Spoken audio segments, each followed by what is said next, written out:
سلام البنات، نتمنى تكونوا بخير وعلى خير. اليوم خرجت نعمل شويه ديال لا مارش في درب وعزة، وقلت علاش لا نصور لكم هاد المناظر. اليوم الجو زوين ونغزال بزاف، فريمون الجو زوين، وقلت علاش لا نصور لكم تشوفوا هاد المناظر ديال البحر. وبالنسبه للناس اللي ما فيكمهمش جاو لهاد المنطقه هادي، ننصحهم يجيو يديروا ان تور باسكو فريمون سا فو لا بين.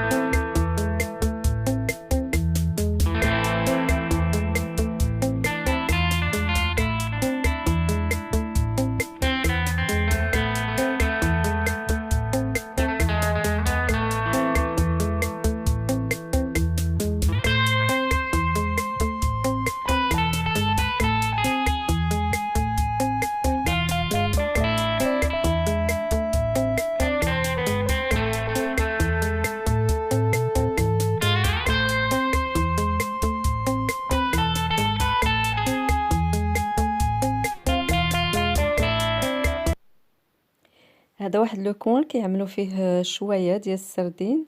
دائما تندوز من هاد البلاصه هادي وما عمري ما زعمت انني ندخل، مي اليوم قال لي راجلي اجي علاش ما ندخلوش نديروا شويه ديال السردين.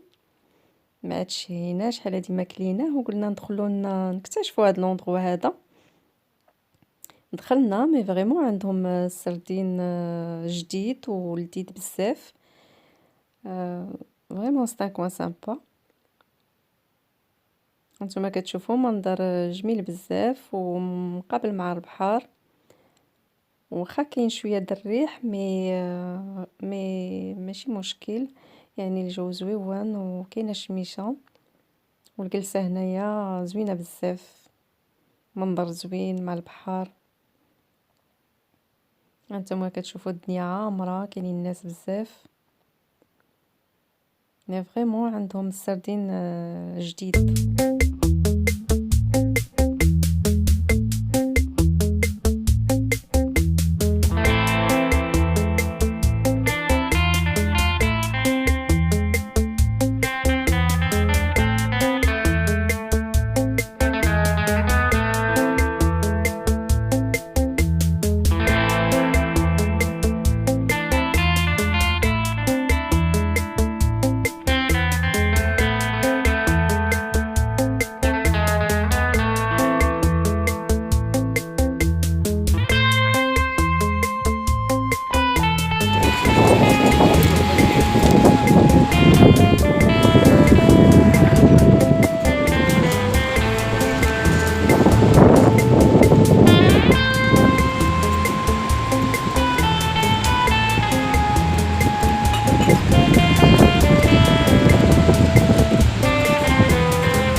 نتمنى تكون لا فيديو عجبتكم، ما تنساوش تعملوا لي لايك، ولا كنتوا اول مره كتزوروا القناه ديالي تابوناو وفعلوا الجرس باش يوصلكم دائما الجديد ديالي.